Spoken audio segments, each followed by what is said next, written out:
বিশ্ববিদ্যালয়ের দিনে আপনারা এই সম্মেলনের অনুষ্ঠান করা সম্ভব হবে কিনা আল্লাহর অশেষ রহমত। আজকে বৃষ্টির দিনেও এই বৃষ্টি দিনে সম্ভবত এখন শ্রাবণ মাস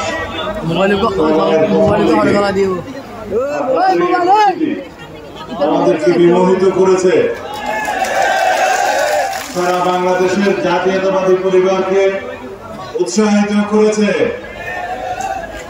আমাদের দেশের গণতন্ত্রের এই সম্মেলন, এই সম্মেলন হচ্ছে গণতন্ত্রের সম্মেলন, শুধু বিএনপির সম্মেলন নয়। যে দেশে একজন শহীদ রাষ্ট্রপতি জিয়া রহমান আছে স্বাধীনতার ঘোষক হিসেবে, যে দেশে একজন দেশনেত্রী বেগম খালেদা জিয়া আছে গণতন্ত্র, স্বাধীনতা এবং সার্বভৌমত্ব রক্ষার প্রহর হিসেবে, যে দেশে শহীদ রাষ্ট্রপতি জিয়া রহমান এবং বেগম খালেদা জিয়ার সুযোগ্য উত্তরসূরি আছে, ফেসিবাদ বিরোধী গণতান্ত্রিক আন্দোলনের সংগ্রাম করতে করতে ফেসিবাদের পতন ঘটানোর জন্য জনাব তারেক রহমানের কথা বলছি। সেই দেশের গণতন্ত্র বিকশিত হবেই হবে, সেই দেশে গণতন্ত্র প্রতিষ্ঠিত হবেই হবে, সেই দেশের উন্নয়ন সমৃদ্ধি হবেই হবে ইনশাআল্লাহ।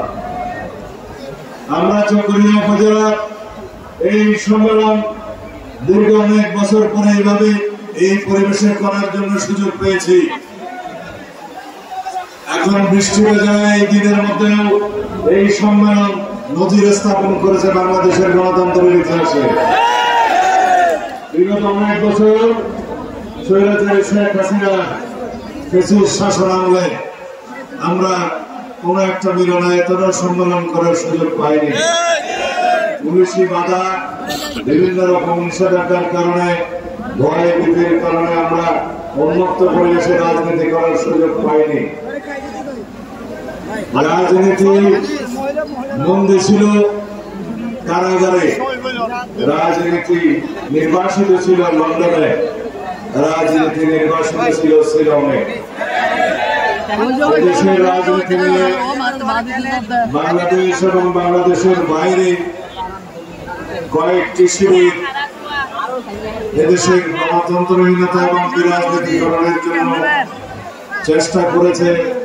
বাংলাদেশকে করাত রাজ্যে পরিণত করার জন্য অবিরাম বিভিন্ন রকমের ষড়যন্ত্র করেছে। সাংবিধানিক প্রক্রিয়ায় বাংলাদেশের গণতন্ত্রকে কবর দিয়েছে। সাংবিধানিক প্রক্রিয়ায় এবং তথাকথিত আমি এবং ভোটারবিহীন নির্বাচন এবং নিশিরাতের নির্বাচনের মধ্য দিয়ে এদেশের গণতন্ত্রকে নির্বাসিত করেছে, গণতন্ত্রের কবর রচনা করেছে শেখ হাসিনা। সেই ফ্যাসিস্ট ষড়যন্ত্রের মাধ্যমে শেষ পর্যন্ত বাংলাদেশের মানুষকে একটি বৃহৎ কারাগারে আবদ্ধ করে রেখেছিল এই ফ্যাসিস্ট শেখ হাসিনা। সারা বাংলাদেশটা একটা কারাগারে পরিণত হয়েছিল। বাংলাদেশের এই রাজনীতিহীনতার যে সংস্কৃতি গড়ে উঠেছিল তার মধ্যে গণতন্ত্রের ফুল বিকশিত হয়নি। আজকে আমরা এমন একটা পরিবেশে সম্মেলন করছি, অন্যান্য যারা রাজনৈতিক দলের নেতৃবৃন্দ আছে তাদেরকে যদি আমরা আজকে এখানে দাওয়াত দিতে পারতাম খুশি হতাম। আসুন সারা বাংলাদেশের সকল গণতন্ত্রকামী সকল রাজনৈতিক দল আপনারা দেখে যান কি উন্মুক্ত পরিবেশে বাংলাদেশের গণতন্ত্র হাসছে, উন্মুক্ত পরিবেশে বাংলাদেশের গণতন্ত্র বিকশিত হচ্ছে।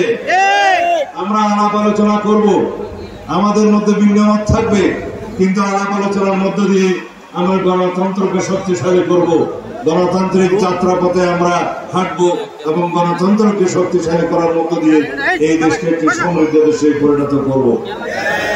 নির্বাচন নিয়ে কথা হচ্ছে, নির্বাচনের মৌসুম শুরু হয়ে গিয়েছে, নির্বাচনের সময়সীমা ঘোষণা হয়ে গেছে, নির্বাচনের তফসিল ডিসেম্বরের প্রথমার্ধে ঘোষিত হবে ইনশাআল্লাহ। এখন আপনারা প্রতি ঘরে ঘরে যাবেন, দানের শেষের পক্ষে সালাম দিবেন।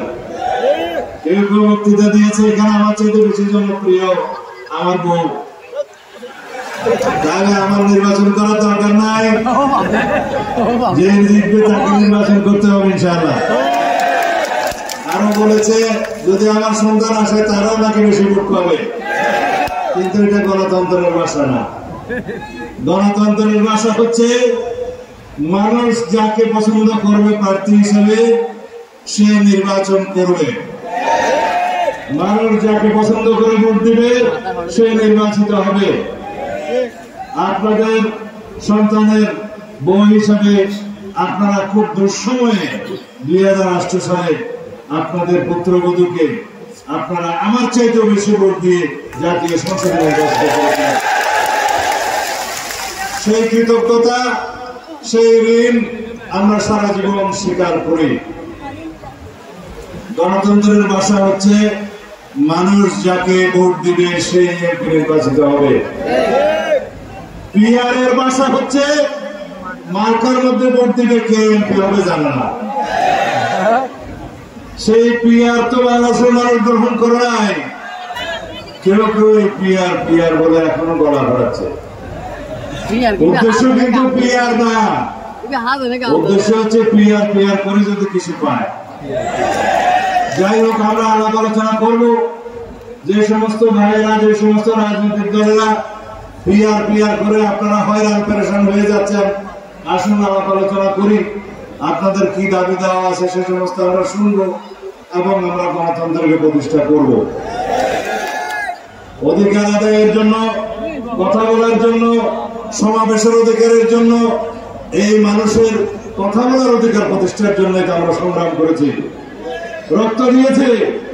16 বছর অনবরত এদেশের মানুষ সংগ্রাম করেছে, রক্ত দিয়েছে, শহীদ হয়েছে ভোটাধিকার আদায়ের জন্য, গণতান্ত্রিক অধিকার আদায়ের জন্য, সাংবিধানিক অধিকার আদায়ের জন্য, মানুষের মৌলিক অধিকার মানবাধিকার আদায়ের জন্য, প্রতিষ্ঠার জন্য। সুতরাং সেই সমস্ত অধিকার প্রতিষ্ঠিত হবে ভোটের অধিকার প্রয়োগের মধ্য দিয়ে।